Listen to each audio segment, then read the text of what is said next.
लाले लाले डोलिया के लाला का वो हारवा लाले लाले लाले लाले डोलिया के लाला का वो हारवा वो हीरे डोलिया के बाघावा का हरवा माई होके तैयार अइली सेवा का दुआर निके लागेला लागेला। लाले लाले डोलिया के लाला का वो हरवा लाले लाले डोलिया के लाला का वो हरवा माई होके तैयार अइली सेवा का दुआर निकला गेला लागेला। लाले लाले डोलिया के लाला का वो हरवा लाले लाले।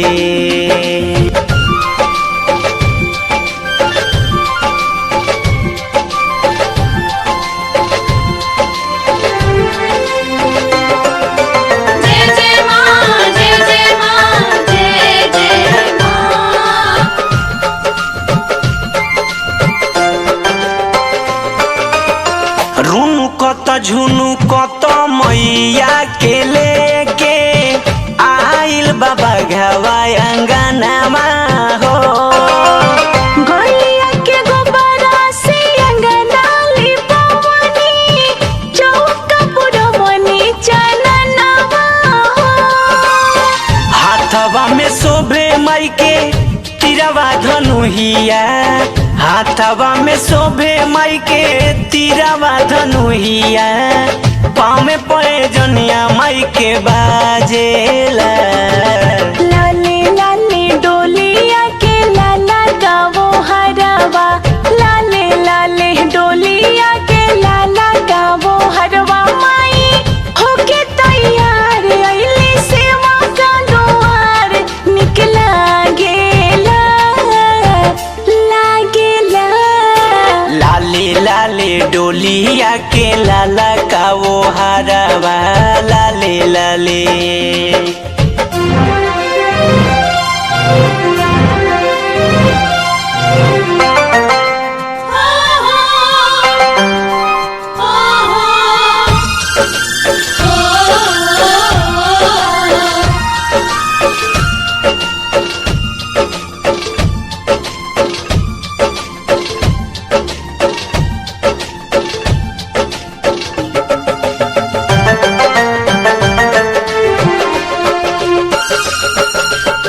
झिहिर झिहिर बहे शीतली बेअरिया झुलुआ लागल निमिया छाव हो।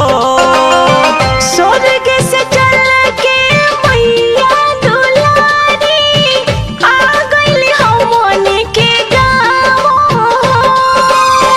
कहीं चाकरी सना नीरज निराला भारती री माँ नीरज निराला माई के पचारवा गावेला।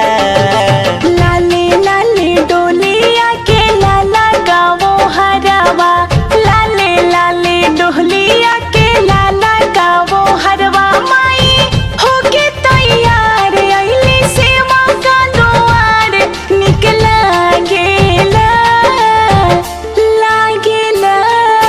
लाले लाले डोलिया के लाला का वो हरवा लाले लाले।